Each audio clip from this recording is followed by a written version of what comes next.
Parents as well as students are expected to pack the Loudon County School Board meeting tonight in support of their high school basketball coach. They fear Josh Graves will be fired at that meeting. This comes as an email alleged to be from the superintendent has been circulating on social media and in conversation in Loudon.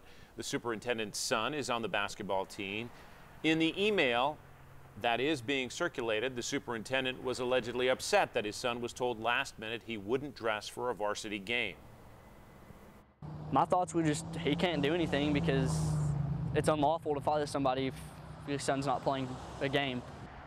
10 News asked Superintendent Dr. Jason Vance about the email that's circulating. Vance said Coach Graves will not be fired. The district says they won't give more details until tonight's meeting because student privacy is in question. That meeting starts at 7 o'clock, and we do have a crew there to bring you updates on the night beat. A McMinn County man now faces charges